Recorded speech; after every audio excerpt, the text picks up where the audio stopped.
Hi, everyone. This is Jonah, and thank you for tuning into my meetup today. It's Saturday and it's weekend, so I hope you're having a great weekend there at your home and wherever you are right now. And if you're watching this after the event, I'm glad that you're watching this recorded one, and I hope you learned something from this event. 1 hour event, and hopefully it will be giving knowledge to all of you. So today is like my first meetup about cloud computing with Microsoft Azure. It is also the first meetup of the user group that I created recently, and I hope that it will be great. So uh, today I will be discussing a bit about uh, this user group, Azure user group since well, a bit about me, what is cloud computing, and I will be also talking about a few examples of public cloud providers and an overview of Microsoft Azure and a tour of Microsoft Azure Portal. And just to give you a hint of how it looks how it looks being uh, an Azure administrator. So let me share about Azure user groups as well. So it is this group that I started independently just a few months ago in February. It's because I noticed that there's a lack of Azure community in the area.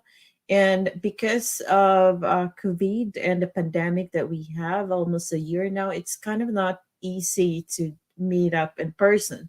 So I decided to create one in Meetup, and my purpose is to create a tech community or network for Azure technologies locally and nearby cities and even remote to make it diverse and inclusive. And the language of this user group is kind of like flexible. I prefer doing my tech talks in English for diversity and for inclusion purposes.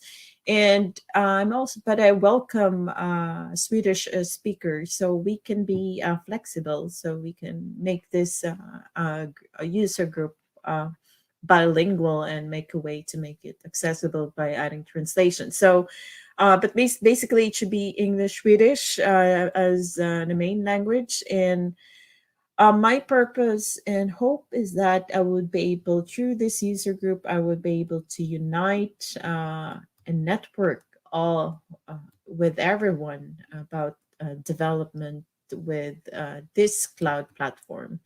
And the group aims to share technical knowledge and learned experiences to its members, and it's open to all interested developers, speakers, architects who want to share their knowledge with others in the group. So if you're interested, please join our the meetup group at Meetup, or you can directly contact me for more info on how we can collaborate. So, a bit about myself. My name is Jonah Andersson. I am a software developer at Forefront Consulting. I'm also a mentor, a tech mentor to a different nonprofit organization like Girl Code. I'm a Girl Code ambassador. It is a women in tech community based in London, in London, in UK, and I'm also part of Datashay here in Sweden as a mentor, and also the guidance IT network in Sundsvall, which is a project of Brun Innovation. And I also do public speaking and share about my knowledge and experiences with Azure. And I also am an Azure hero. So On my free time, I like to play chess and spend time with my dog and my family. So that's a bit about myself. So let me start sharing about what is cloud computing. So uh, many of us today talked about the different kinds of cloud computing. We have Microsoft Azure, we have Google Cloud. So as developers and technologists, this is pretty normal for us to just talk about these public vendors, public cloud vendors. But there are groups of people that probably don't have the basic knowledge of what cloud computing is. And this is the reason why I created this event as an introduction to those who doesn't understand what really cloud computing is. Not in a deeper level. This presentation won't be in a deep level, but as a basic level, an overview of what it is and what it is that we have right now. So, cloud computing is delivery of computing services over the internet. So, it just means that instead of having physical servers on a physical location, you have it over the internet. So, when we talk about cloud computing, it's not really a cloud. It's not really the physical cloud, of course, literally. It is like a cloud just means that everything, the services that you want is over the internet. And then there's also so just to introduce you about the history of the cloud. So it all started back long time ago. So from 1960s, we have the mainframe computing, and then after that, after 20 years, we have the cluster computing, and then we also have the grid computing that came in the 1990s. That was also around the time that we got the uh, the technology of internet where we could surf the internet. And then we also now in 2007 we have cloud computing, and it all started the year 2007. So that was like about like 13 years ago. And since then, there were a lot of things that happened and a lot of technologies. And me as a developer, it's kind of like fascinating and interesting to work and learn more about cloud computing and cloud technologies, because as a developer, it's kind of like gives me a challenge to keep learning about these things in order to be able to help create organizations the computing services that they need to comply to their business requirements. And then this is how the history of or the evolution of cloud looks like. So here on the left, you see it's the mainframe computing.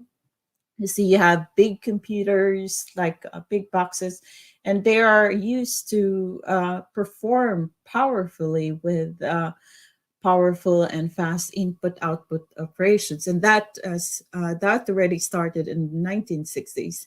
And then after that, there was cluster computing, and cluster computing are tightly coupled computers that work together to reach a single goal. So this means that they work together to do something, to perform a task. And the grid computing is kind of like different because they are tightly coupled, and they are a combination of distributed and parallel computing, in which they are loosely coupled and perform uh, mainly automatically to perform big tasks. And they have like a control server that it's kind of like they help each other out in a loosely coupled and parallel way.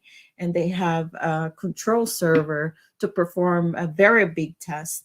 So that was grid computing like. And now we have cloud computing, in which everything, the application, the platform, the infrastructure, your databases and everything are in the cloud, are over the internet. You don't need physical servers.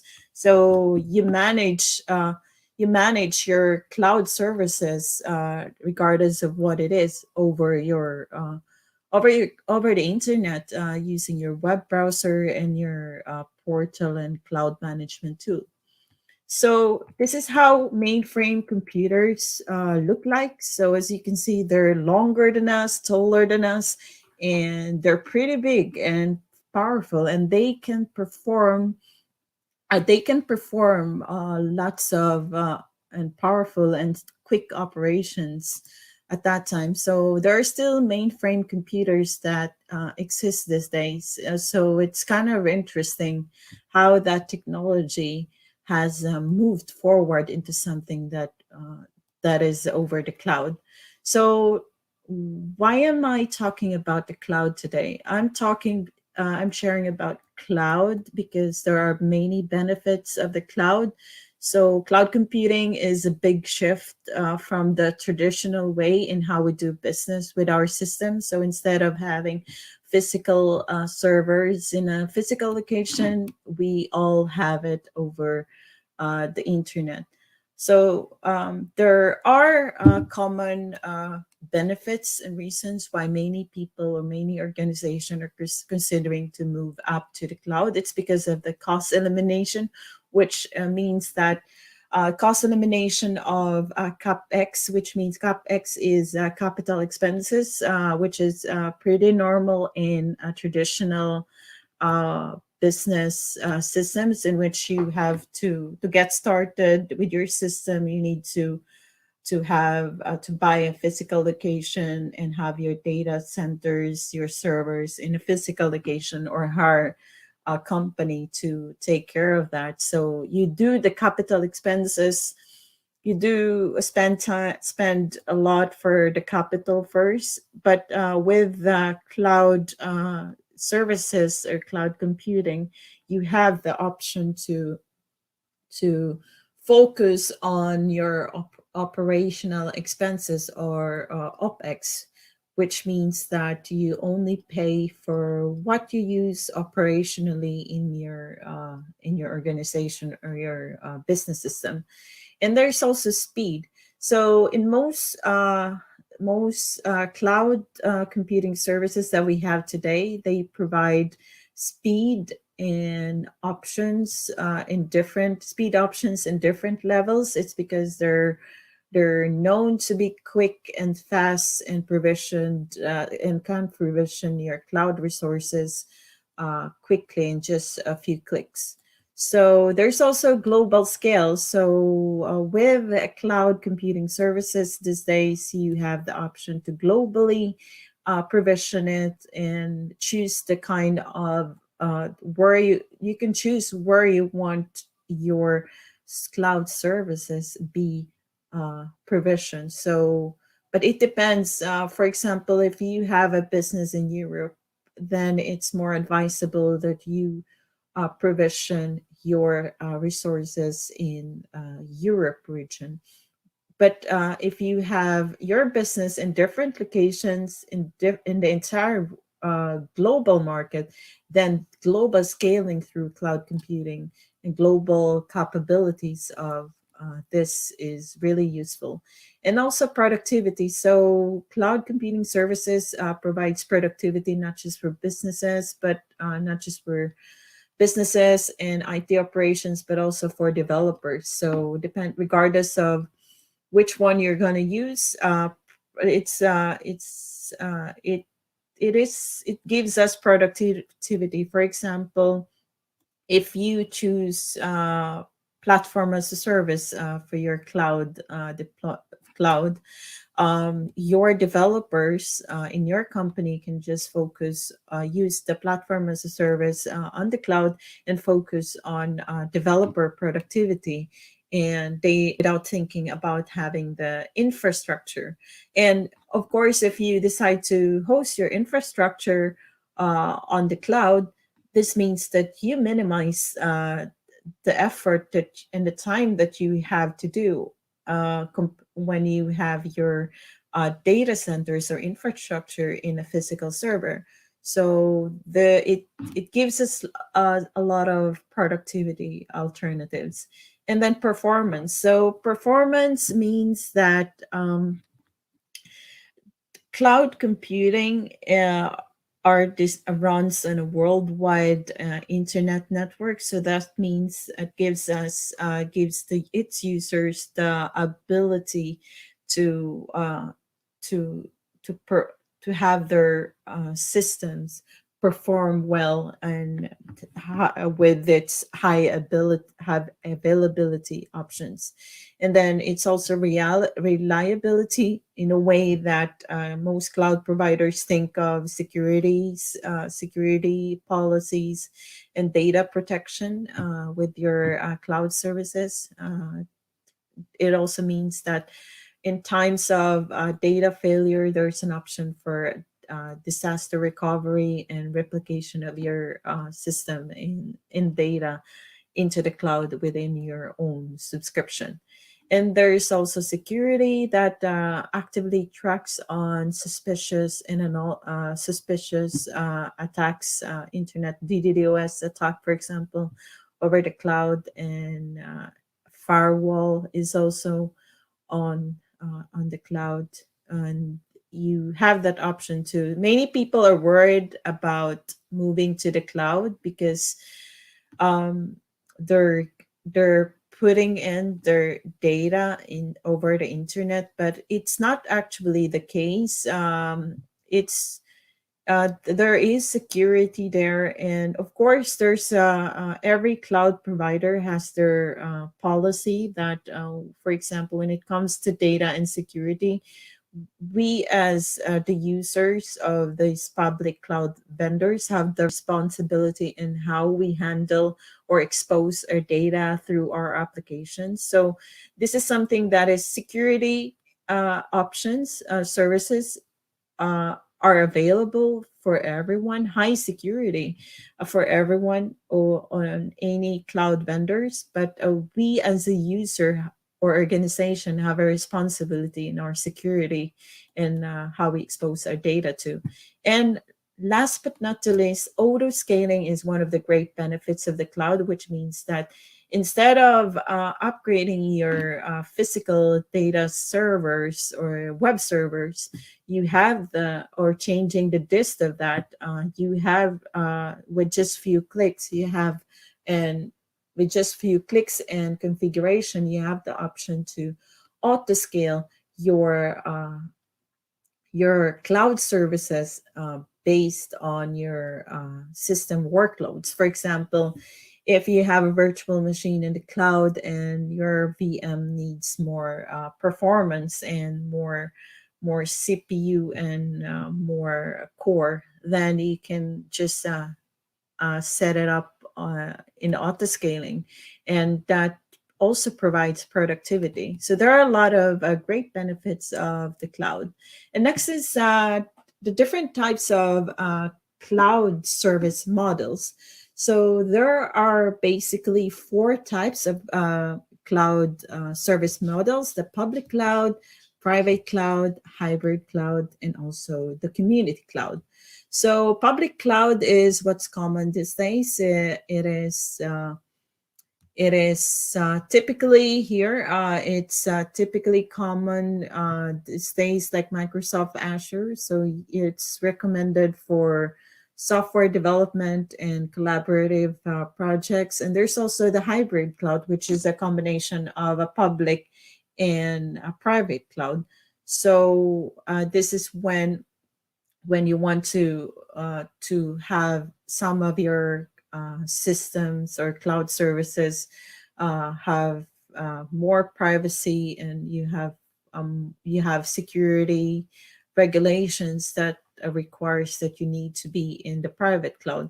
And for example, private cloud is mostly used by financial institutions that require extreme security or firewall features, and they have business requirements that requires that it should be a single tenant, and it's just the organization that have the access to this type of cloud. And usually private cloud, they have the data centers on the companies on site, so they have this option. And there's also a community cloud. It's like a multi-tenant cloud platform, in which it can be collaborative in a way that it can be used by special organizations like hospitals and community industries in different fields. And then here are the different types of public clouds. We have, of course, Microsoft Azure, which is the cloud platform by Microsoft. And then there's Google Cloud, Amazon, AWS, Amazon's version. And there's also IBM's version, which is the IBM Cloud, Oracle Cloud, Alibaba Cloud, which is, I believe, in a cloud commonly used in China. So it's also a big one.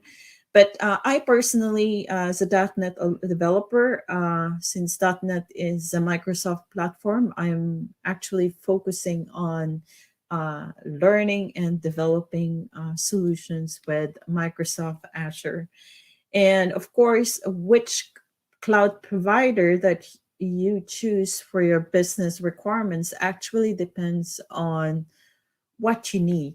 So I cannot tell you on this tech talk right now that, hey, use Microsoft Azure because it's a great cloud provider. No, I cannot do that. I cannot pinpoint which one. So I recommend Microsoft Azure, especially if you are currently working on .NET, existing .NET applications, and or if you are thinking about, even if your system is coded in a different language, you can also consider Microsoft Azure, since it provides different languages. But as I said, choosing the right public cloud provider actually depends on your business strategies and your business requirements. Of course, also your existing platforms and your existing data. And of course, if you move forward from the basics, so aside from the basic cloud use, there's also hybrid cloud, which kind of like a mix of a different kind of clouds. It's a customized version, like you have a different type, like the private cloud, public cloud in one solution. So it's kind of like hybrid and mixed. And there's also a new trend these days, which is the multi-cloud, in which depending on the business requirements, some of the business requirements requires that one of the cloud services is hosted on Google Cloud Platform, and the other ones are in Microsoft, and the other ones are in Amazon or AWS. So it actually depends. So there are different flavors of cloud, and the maturity of your cloud awareness and skills are actually required when you decide to move to hybrid and multi-cloud. So it is important that you're well aware about this platforms or architecture before you just move it or migrate to your existing apps. And then next is, there are different types of clouds. We have IaaS, infrastructure as a service, and there's PaaS, platform as a service, SaaS, that's a software as a service, and there's also serverless. So infrastructure is most focused on, like, instead of having a physical data center, you have the data center on the cloud. And then platform as a service is more focused on web development and software and system over the cloud, which means that you develop your applications and publish and host it on on a cloud provider, and then you access that service through a web browser. And it can be any kind of system, or it could be on mobile app. So this is more focused. The platform as a service is very common and effective for most development these days. And we also have SaaS, software as a service. This is like you rent the software. Like, for example, Salesforce is a type of software as a service, and Office 365 365 is a software as a service. And there's also serverless. Serverless is a kind of cloud service that focuses on event driven services. So, for example, of this is um, Azure Functions in Microsoft Azure. And there's also uh, which focuses on removing all the the maintenance of infrastructure, but you focus on the events and functionality of your services in your apps. So to illustrate it, here is how it looks in a normal on-premise app. And this is how it looks when you have infrastructure as a service, platform as a service, and software as a service. So as you can see, infrastructure as a service means that these green ones, the virtualization, the server, the storage, the networking, are managed by your cloud vendor, while the rest of the important things in your layer, like the application, the data, the runtime, middleware, OS, are the ones that you manage. Which means as you go down from infrastructure to platform as a service, uh, you can see the shared responsibilities here, that you if you have infrastructure as a service, you have more control of your applications and your data, but you have your servers on the cloud. And platform, you take care and manage the application data, and your cloud vendor take cares of the maintenance and infrastructure in your entire architecture. And of course, software as a service like Office 365, you just pay monthly, for example, for using that service, and you access it through a web browser, or you install it on your computer to be able to use it. And there was a study done 2 years ago about the age of consumption of the cloud. That this was done by 451 Research. 2 years ago, it was they said that 90% of the organization will be using cloud in the next 2 years, and 60% of the organization that says that majority of their IT will be off premises in the next 2 years. And many organizations are trying to adapt on the cloud first approach. And this is actually now it's 2 years. It's 2021 now, like more than 2 years ago, and there are it's growing. The demand for cloud transformation are growing, and there are challenges for that, as well as a lot of resources to move forward to. So it is important to be cloud ready. So what does it take to be cloud ready for your organization, or you yourself to be cloud ready? So being cloud ready requires cloud knowledge. So this is the reason why I decided to start this user group, to create cloud knowledge and awareness to everyone, so that we are prepared to the modernization with the cloud that are about to come.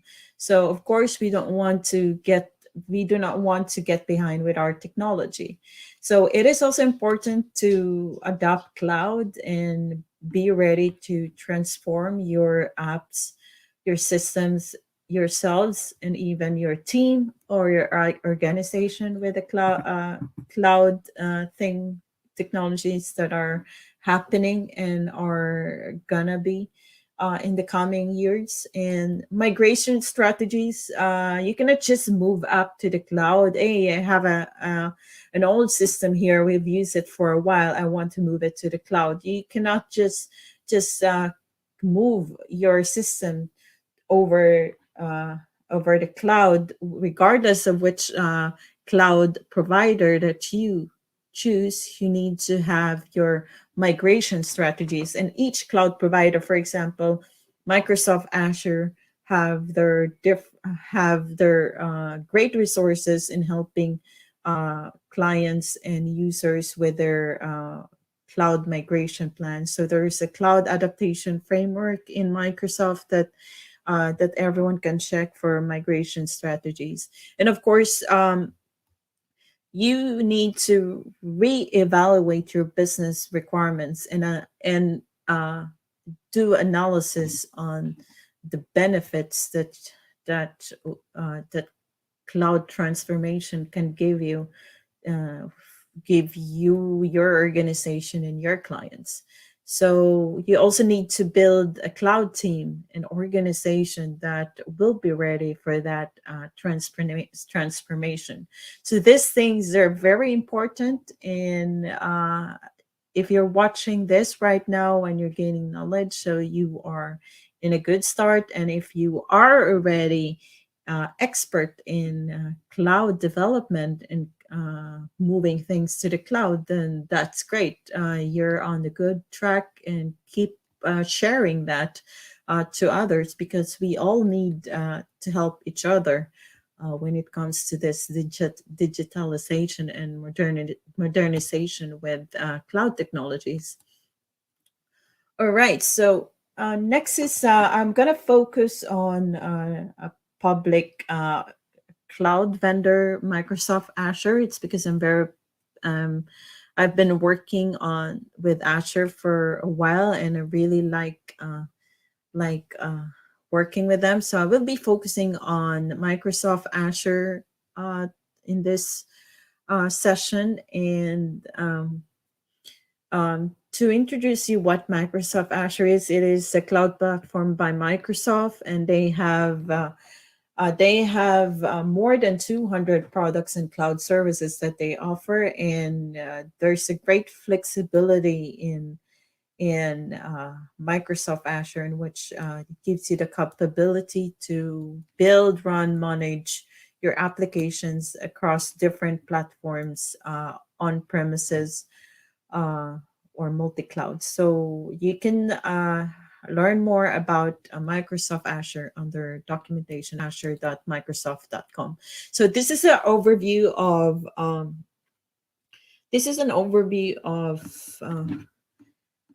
Microsoft Azure. As you can see, their services, they have at the bottom, they have the data centers that they have across the world.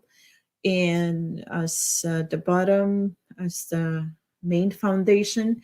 And here, you can see that they have these services for infrastructure, platform services, and they have a list of services for security and management in hybrid cloud. So, for example, if you want to have your applications or systems in as infrastructure as a service, so they have this option for compute, storage, and networking. So, for example, you can host your virtual machines, and you can even use containers and Azure Kubernetes for your infrastructure. And storage, there are a lot of options, as well as cloud networking capabilities like VPN gateways. And of course, security and management for authentication and identity are also important. And also, if you want to have your services uh, have like analytics and IoT or Internet of Things capabilities. You can also do that. So they also have intelligence for cognitive services, for boot services, and data and application services for developers. So there are a lot of things that you can use in Microsoft Azure. So, of course, not every services that you see right now is something that you need to use. The service that you choose from this platform actually depends on the kind of business requirements that you have for your new apps or systems or your existing apps. So but these are the categories, and these are the things that are great to know. So every service has its own documentation, so check it out. And in order to use Microsoft Azure, you would need to have a subscription, and you can they have different types of subscriptions, but for example, for me, I use pay as you go subscription. And along with your subscription, you if you're it's your first time to use Azure, they actually provide a free account to those first timers, in which you can avail a list of free services for the first 12 months. But once you have the subscription, you also have the option. They have services that are always free. So these are if you once you have the Azure account, you will have these services for free, always free. So, for example, an app service with 10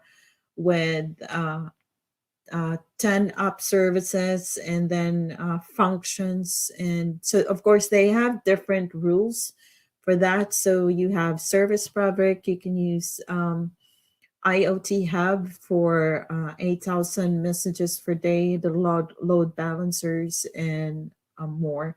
So I can show you where it is when we do our demo. So to move forward, to get started with Microsoft Azure and developing for that, there are a lot of great resources that Microsoft has. First is the Microsoft Learn. I myself is a fan and an avid user of Microsoft Learn. I like taking cloud challenges there and study from that site, because it's pretty interactive. You learn both theory and you learn by doing too, because so they have sandboxes connected to your Microsoft Azure account. And LinkedIn Learning, the common educational platforms that we have these days, like LinkedIn Learning and also Pluralsight, they have a lot of great courses about Azure. Most of them are developer focused in Pluralsight, but LinkedIn Learning is kind of like wide varieties.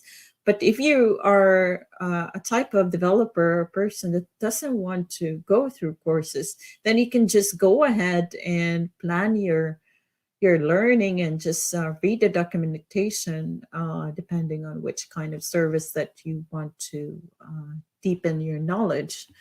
And I also would like to recommend about Azure Charts.com, one of my recent favorite website, in which you can see it's a list of charts where you can see an overview of Azure services that with its updates and trends, and you can even see like learning options and everything. So check it out, AzureCharts.com. So next is I will be doing a demo of Microsoft Azure. So let's see. So this is how Microsoft Azure Portal looks like. So once you have your account, you log into this. The home looks like this. Let's see, let me maximize. So this is like the home looks like. So here you will see all the services provided by Azure. So this means that if you want to search for virtual machines, it's already actually featured. So if you want to create Active Directory, so this is our general ones. And if you want to look for storage services, you have it, storage account. And if you want to create mobiles, you have app services, Power Platform, and for web, you have the option for sit-in profiles, API management, app services, Signal R, and Internet of Things. You have the IoT Hub, Azure Cosmos DB, Event Hubs, Azure Maps, Azure Functions, Logic Apps. So there are a lot of great stuff here, even blockchain, AI, machine learning, boot services, cognitive services, so even third-party services. So there are a lot of great stuff in the cloud, and there are too many to use all of them.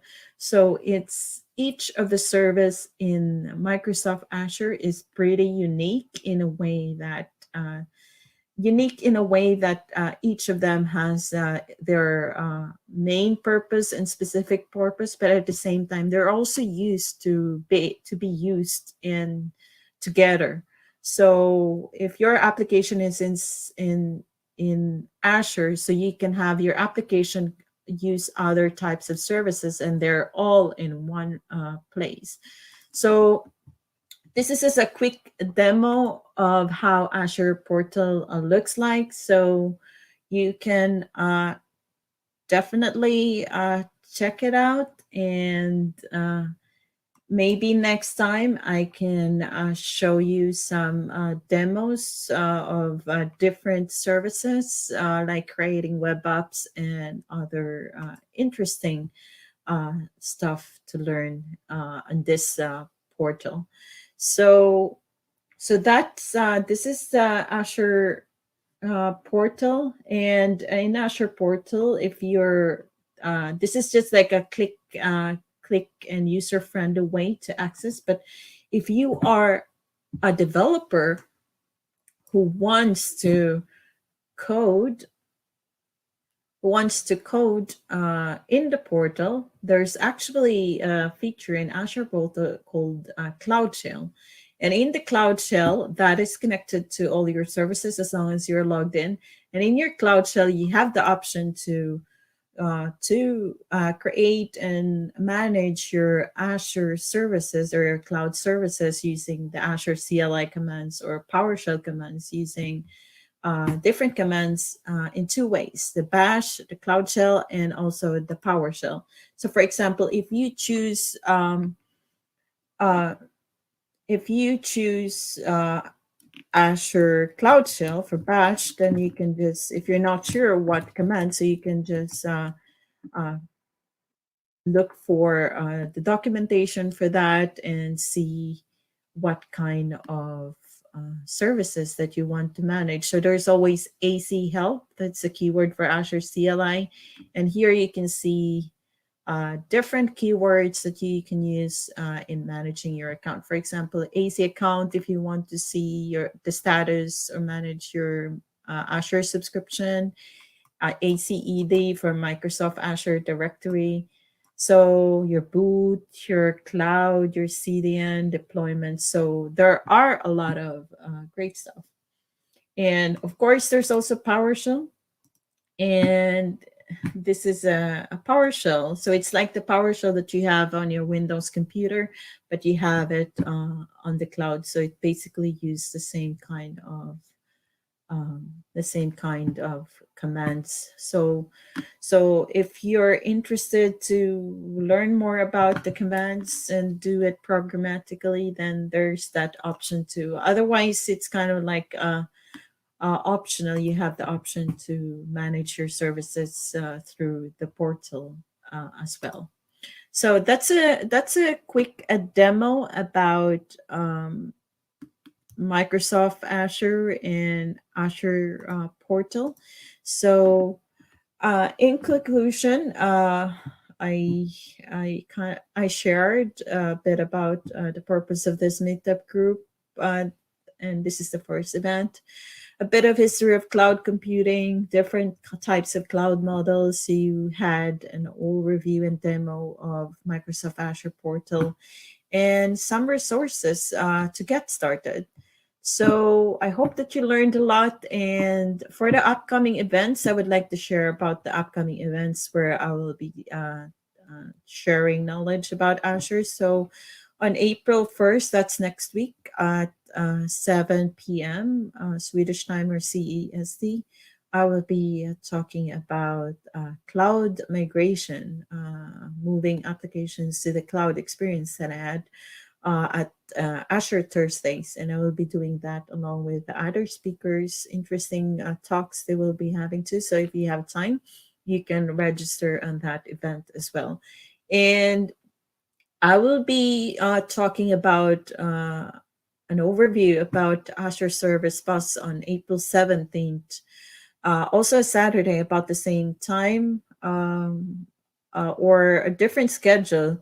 And it will be hosted on Global Azure Norway. So this will be part of the global Azure event that's coming that day. And then next is on sometime in May, I will be talking and sharing about how to get started with Azure durable functions. So if I hope that you learned a lot. If you have questions, feedback, or if you want to talk and have something to share about Azure, please feel free to connect with me on LinkedIn. You have my email address there, Jonah Andersson at forefront.se, and my website, jonahanderson.tech. And you can follow me on Twitter for updates. And you can also check out my Forefront Consulting, the company that I work for to know what kind the IT consulting services that we offer. So thank you so much. Tack så mycket och salamat och and happy weekend. And I hope to see you again on the next event. Thank you so much. Bye bye. Have a great day.